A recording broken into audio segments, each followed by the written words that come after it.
টান টান উত্তেজনায় শেষ হয়েছে বাংলাদেশ আফগানিস্তানের মধ্যকার ম্যাচ। এশিয়া কাপের বাকি সব খেলাগুলো একপেশে হলেও এই ম্যাচ যে উত্তাপ ছড়াবে তা আগেই আন্দাজ করতে পেরেছিলেন ক্রিকেট বোদ্ধারা। যদিও পাকিস্তানের সাবেক ক্রিকেটার মিসবাহ মালিকরা এগিয়ে রেখেছিলেন আফগানদেরকেই, তবে সকল প্রেডিকশন ভুল প্রমাণ করে শেষ হাসি হেসেছে টাইগাররাই। বাঁচা মরার ম্যাচে লিটনদের জয়ে জমে উঠেছে বি গ্রুপের লড়াই। টাইগার আফগানদের পাশাপাশি সুপার 4-এ যাওয়ার সম্ভাবনা আছে লঙ্কানদেরও। আগামীকালে শ্রীলঙ্কা আফগানিস্তান ম্যাচ নির্ধারণ করবে কোন দুটি দল পরবর্তী রাউন্ডে যাবে।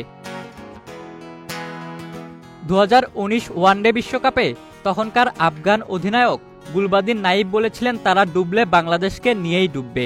এবারও জেগেছে এমন সম্ভাবনা। শ্রীলঙ্কাকে কম ব্যবধানে হারালে সুপার 4-এ যাবে আফগান ও লঙ্কানরা, ফলে এশিয়া কাপ থেকে বাদ পড়বে বাংলাদেশ। এবারও কি টাইগারদের ডোবাতে চায় আফগানিস্তান? এমন প্রশ্নে গুলবাদিন জানান 2019 সালের সেই আগের অবস্থায় তারা নেই।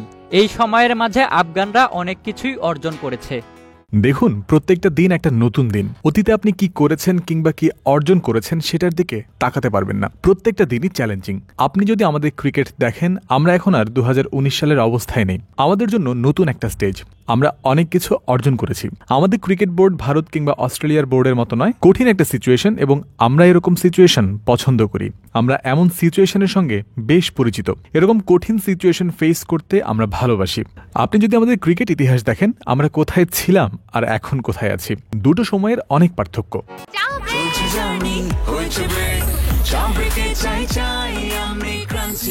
যে কোনো চা ব্রেকে বিস ক্লাব ড্রাই কেক, চায়ের সাথে আয়েশ।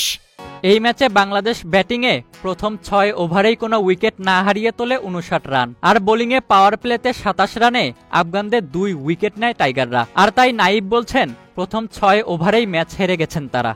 আজকের খেলায় আপনি যদি প্রথম 6 ওভারে বাংলাদেশের ব্যাটিং এবং বোলিং দেখেন, তারা সেখানেই ম্যাচ জিতে গেছে।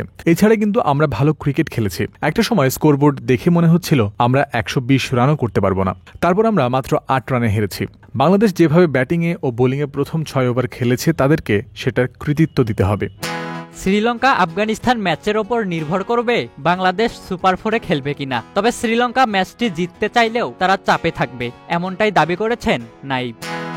ক্রিকেট খেলাটা সহজ নয়। এমন টুর্নামেন্টে প্রত্যেকটা ম্যাচই কঠিন। আপনি আমাদের দেখলেই বুঝবেন আমরা দ্রুতই শিখি। আমরা এসব টুর্নামেন্ট খেলে এখন অভ্যস্ত। কোনো চাপ নেই। হ্যাঁ, শ্রীলঙ্কা ভালো দল, তারা জিততে চাইবে। আপনি যদি ভাবেন আমরা চাপে আছি, শ্রীলঙ্কাও কিন্তু চাপে। তারা 2টা ম্যাচ জিতেছে, একটা বাকি আছে। আমরা একটা হেরেছি আর একটা জিতেছি। বাংলাদেশের ক্ষেত্রেও তাই। আপনি যখন পেশাদার ক্রিকেট খেলবেন, তখন প্রত্যেকটা দিনই কঠিন। আমার মনে হয় দারুণ একটা ম্যাচ হবে। সুপার 4-এ যাওয়ার দৌড়ে আফগানরা বাংলাদেশকে ডোবাবে কিনা তার উত্তর মিলবে আগামীকাল রাতেই। ইশতিয়াক মাহিন, ক্রিক ফ্রেন্জি।